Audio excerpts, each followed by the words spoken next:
Halo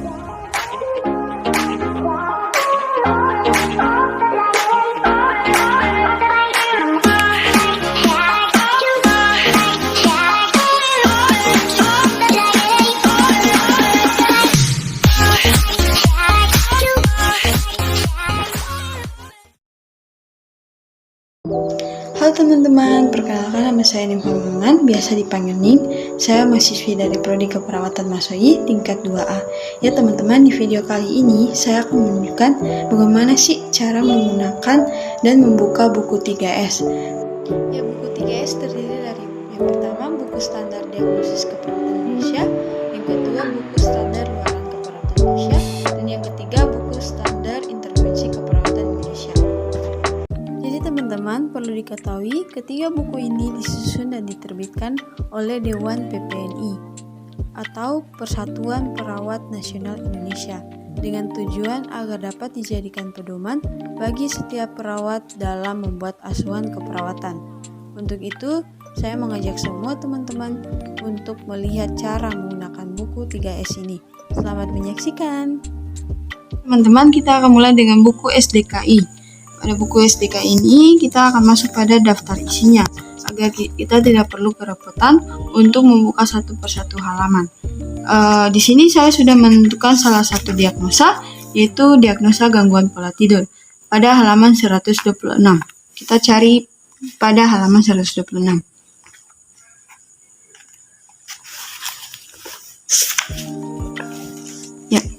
Saya sudah mendapatkannya, yaitu gangguan pola tidur dengan kategori fisiologis, subkategorinya aktivitas atau istirahat.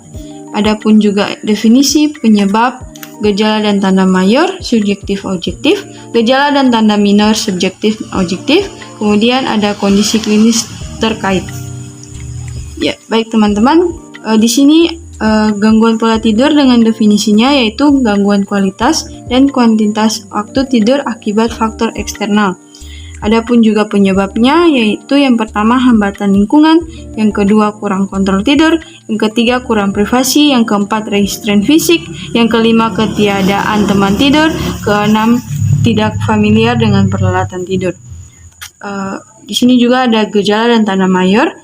Subjektifnya, satu mengeluh sulit tidur, yang kedua mengeluh sering terjaga, ketiga mengeluh tidak puas tidur, yang keempat mengeluh pola tidur berubah, yang kelima mengeluh istirahat tidur tidak cukup. Objektifnya tidak tersedia. Gejala dan tanda mayor. Subjektifnya itu yang pertama mengeluh kemampuan beraktivitas menurun, objektifnya tidak tersedia.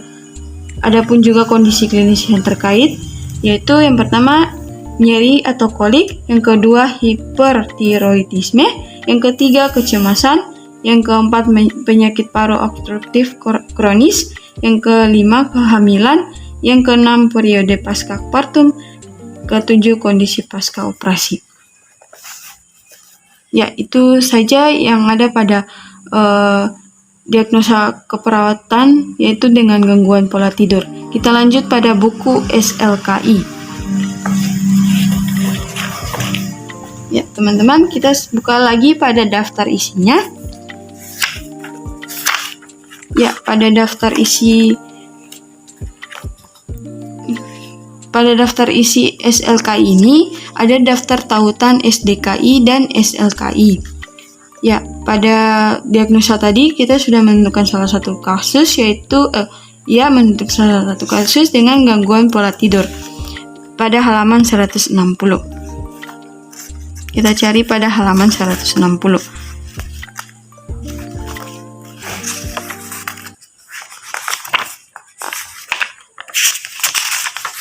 Ya teman-teman, ini dia, yaitu dengan luaran utamanya pola tidur, adapun juga luaran tambahan, penampilan peran, status kenyamanan, tingkat depresi, dan tingkat keletihan.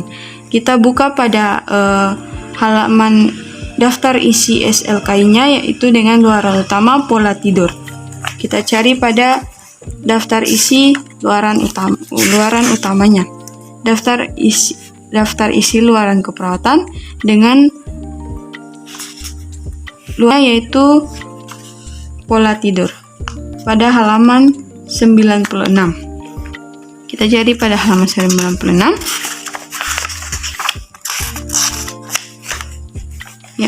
teman-teman, di sini sudah ada luaran utamanya, yaitu pola tidur dengan definisi keadekuatan, kualitas dan kuantitas tidur. Ekspektasinya itu membaik. Kriteria hasil yang pertama ada keluhan sulit tidur, adapun menurun, cukup menurun, sedang, cukup meningkat, dan meningkat. Pada poin-poin ini menurun yaitu 1, cukup menurun yaitu 2, sedang yaitu 3, yang cukup meningkat yaitu 4, dan meningkat yaitu 5. Artinya ekspektasi dalam keadaan membaik. Sama pun juga dengan keluhan sering terjaga, keluhan tidak puas tidur, keluhan pola tidur berubah, keluhan istirahat tidak cukup.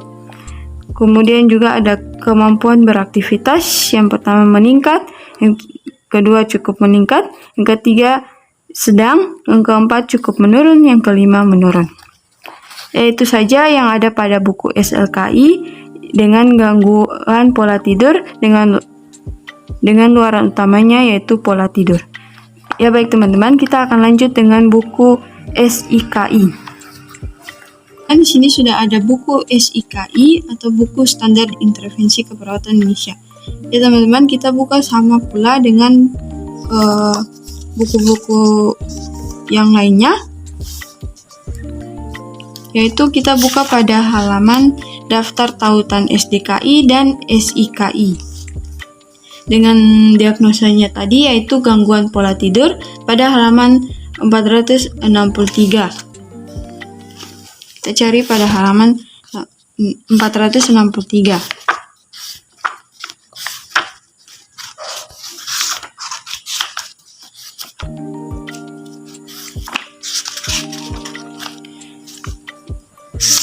Ya teman-teman, ternyata di sini tertulis pada halaman 464. Ya, teman-teman, di sini saya sudah mendapatkannya, yaitu dengan intervensi utamanya dukungan tidur, dengan adapun juga edukasi aktivitas atau istirahat. Adapun juga intervensi pendukungnya. Ya, teman-teman, kita buka pada intervensi utamanya yaitu dukungan tidur. Kita buka pada daftar isi intervensi keperawatan. Teman-teman, di sini sudah kita buka pada halaman daftar intervensi keperawatan, yaitu dengan intervensi utamanya itu dukungan tidur pada halaman 48. Kita cari pada halaman 48. Teman-teman, di sini saya sudah mendapatkannya, yaitu dukungan dengan intervensi utamanya dukungan tidur. Adapun juga definisi yaitu memfasilitasi siklus tidur dan terjaga yang teratur. Adapun juga tindakan yang harus dilakukan yaitu yang pertama observasi, yang kedua terapeutik, yang ketiga edukasi. Pada observasi yang pertama identifikasi pola aktivitas tidur dan tidur, identifikasi faktor pengganggu tidur, fisik dan atau psikologisnya. Identifikasi makanan dan minuman yang mengganggu tidur, misalnya kopi, teh, alkohol, makanan mendekati waktu tidur, minum banyak air sebelum tidur. Identifikasi obat tidur yang dikonsumsi. Adapun juga terapeutiknya yaitu memodifikasi lingkungan, yaitu misalnya pencahayaan, kebisingan, suhu, matras, dan tempat tidur. Yang kedua, batasi waktu tidur siang jika perlu. Yang ketiga, fasilitasi menghilangkan stres sebelum tidur. Yang keempat, tetapkan jadwal tidur rutin. Yang kelima, lakukan prosedur untuk meningkatkan kenyamanan, misalnya pijat, pengaturan posisi, terapi akupresur. Yang keenam, sesuaikan jadwal pemberian obat dan atau tindakan untuk menunjang siklus tidur terjaga. Dan edukasinya yaitu yang pertama, jelaskan pentingnya tidur cukup selama sakit. Yang kedua, anjurkan menepati kebiasaan waktu tidur. Yang ketiga, anjurkan menghindari makanan atau minuman yang mengganggu tidur. Yang keempat, anjurkan penggunaan obat tidur yang tidak mengandung supresor terhadap tidur (RM). atau REM, ajarkan faktor-faktor yang berkontribusi terhadap gangguan pola tidur, misalnya psikologis, gaya hidup, sering berubah shift bekerja. Dan ajarkan relaksasi otot autogenik atau cara non-farmakologi lainnya. Ya teman-teman, itu saja yang perlu saya sampaikan kepada teman-teman semua. Cara menggunakan dan membuka buku 3S. Jika ada kekurangan ataupun kesalahan dalam pembuatan video ini, saya mohon saran dan pendapat dari kalian semua. Thank you for watching.